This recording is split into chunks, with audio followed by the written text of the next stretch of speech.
Another day in the fish room. I know today that we have 3 caves of Pleco fry that we need to remove and separate out and figure out where they're going. Right now I'm kind of at max capacity as I'm still adding the new rack. I'll have to move some fish around and kind of figure out where all those Pleco babies are going to go, and I'm sure I'll run into some other thing that I need to work on. So let's get started.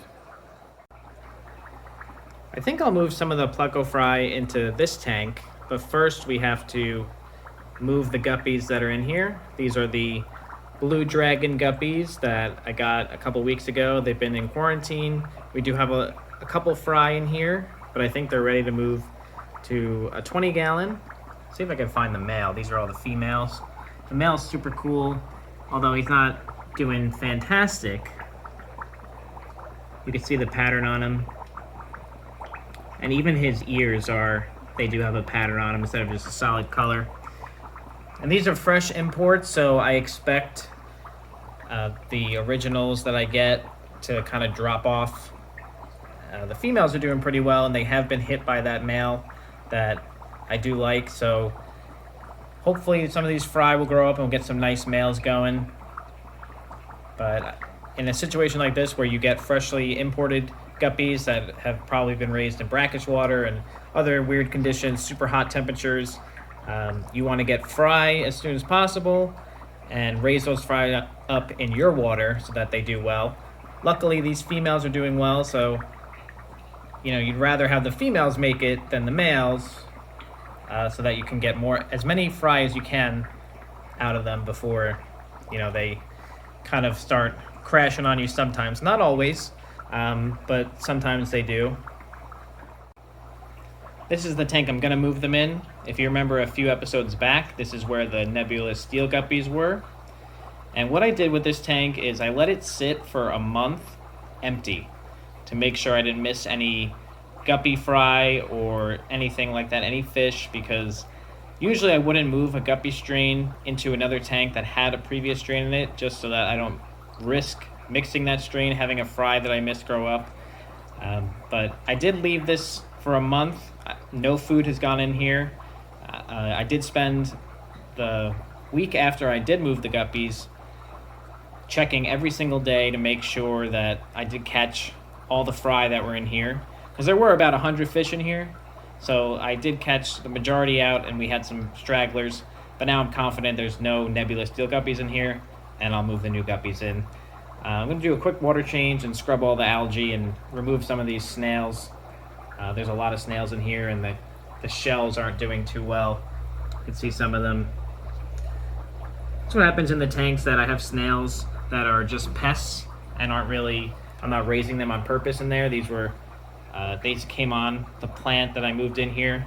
So I'm not feeding them anything that would help with the shells, any calcium foods. So I end up getting, some calcium deficient snails.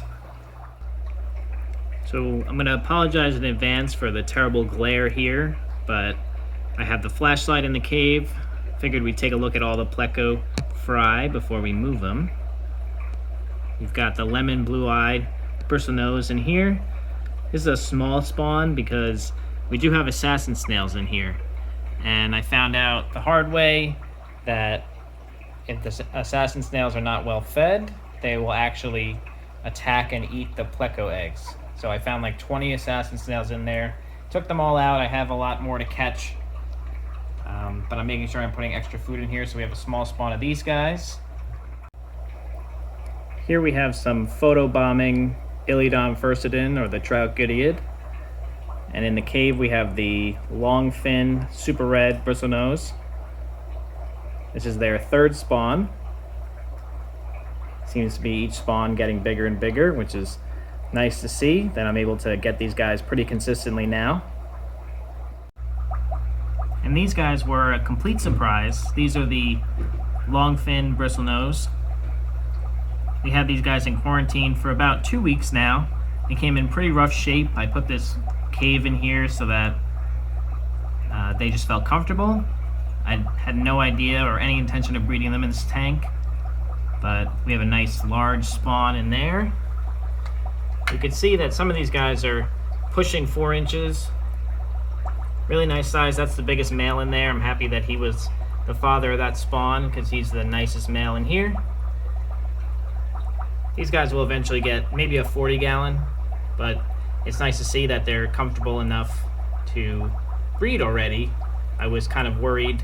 You can see some of the fins are tattered from shipping, and if you watched the unboxing, you saw they came in really rough shape, freezing cold water, and it was high ammonia in the bag, but they seem to be doing pretty well now.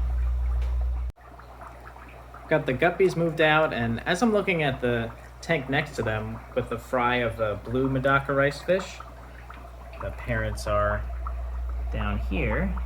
We got these from Aquatic Arts. It'll focus on them. Doesn't really pick up on camera too well, but they do have the blue hues in the body. But this tank has even more diatom algae on the side here. That's really good Pleco food, especially for the babies, because as soon as they're ready to eat, they can start feeding on that. I won't have to guess when I should throw Rapashi in there. But I do have to remove all this mulm beforehand. I could probably get away with not doing that, but I think just to make it easier for myself in the future, I'll vacuum it all up now. You can see that the fry there are kind of sifting through it for some microorganisms. I like mulm. I think it's really healthy for an aquarium. I think that especially for tiny fry, these guys are a little bit bigger, but if you had much smaller fry, they would feed through that, eat the microorganisms, and it just makes them a lot healthier. But I think I'll vacuum it up now. It's going to be a challenge to not vacuum up some of these guys. But if I do, I can just throw them back in the tank. I am blown away by the number of fry from the longfin bristlenose. Shouldn't be surprising given how big they are. I'm not used to spawns this big. None of my plecos are close to that size. We have a ton in here. If I had to guess, maybe 60, maybe a little more. These guys, if I could zoom in on some, they still have their yolk sac. But I've seen videos of plecos with yolk sacs still starting to graze on pieces of wood and algae and going to the bathroom with their yolk sac on. So there is algae ready for these guys to eat on the side of the glass here when they're ready. As soon as I start seeing them graze on that, then I'll start throwing Rapashi in. I don't know what it is, but these guys are extra cute compared to some other strains of bristlenose that I have. I don't know if it's the color or the age that I pulled them at. Usually I don't pull them out this late. I do it a little earlier. Since the other two spawns were a lot smaller, I combined both of them into this one tank, so they're kind of scattered all around, the super reds and the blue-eyed lemon. I added a coconut hut for some cover for these Pleco fry, and I also found some cholla wood that I forgot I had. It's brand new, so it's still floating, but I think that'll be good because when you put it in there, it kind of gets that film on it, and that'll go away as they feed on it. These guys, I gotta find something to add some cover, especially with the fry swimming around. I don't expect the rice fish to pick on them at all, but I'm sure it's stressful for them being out in the open. This is normally the setups that I do. Ideally, it'd probably be a 20 gallon at least, but for right now, I only have 10s available. I do have the Matin filters in the back as the filtration, which has a lot of extra surface area for that biological beneficial bacteria. We have the previous spawn of the longfin super reds in here, and a very similar setup that are doing very well in here. See, they're outgoing and comfortable. They also have a coconut hut. This is more of the setup that I'm going to be moving towards as I set up the new rack, since it'll be all 20 gallon highs being added to the fish room. We have the ones for sale, the blue-eyed lemons that are an inch, inch and a half. And they have more water. We have some pothos plant to absorb any extra nitrates. We do have a sponge filter instead of a matin filter, and that's just so it's easier for me to catch these guys. With the matin filter, I have to put sponge in the intake tube so that they don't swim up the tube and get stuck in the back.